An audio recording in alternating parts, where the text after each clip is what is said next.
Was it all just a dream? God bless you, Florida. Thank you. Did the last 4 years not really happen? Look, there's Ben Affleck.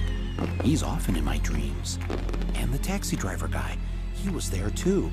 And little Stevie Wonder, he seemed so happy, like a miracle had taken place. Was it a dream? Or was it real? It was election night 2000, and everything seemed to be going as planned. In New York, Al Gore is our projected winner. The Garden State is green for Gore. We project that Mr. Gore is the winner in Delaware. This state has voted with the winner in Excuse me 1 second. I'm so sorry to interrupt you. Mike, you know I wouldn't do this if it weren't big.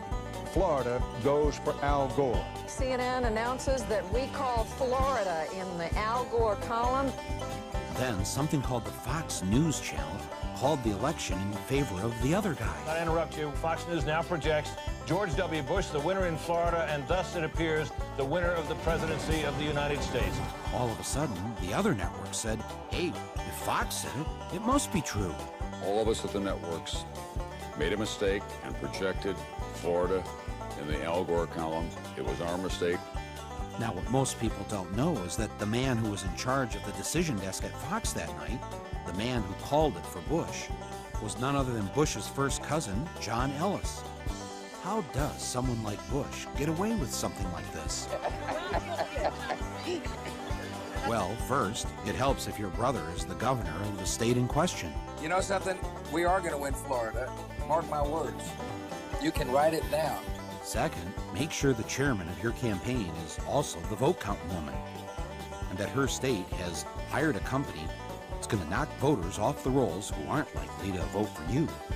You can usually tell them by the color of their skin. Then make sure your side fights like it's life or death. I think all this talk about legitimacy is way overblown. And hope that the other side will just sit by and wait for the phone to ring. And even if numerous independent investigations prove that Gore got the most votes, if there was a statewide recount under every scenario, Gore won the election. It won't matter, just as long as all your daddy's friends on the Supreme Court vote the right way. While I strongly disagree with the court's decision, I accept it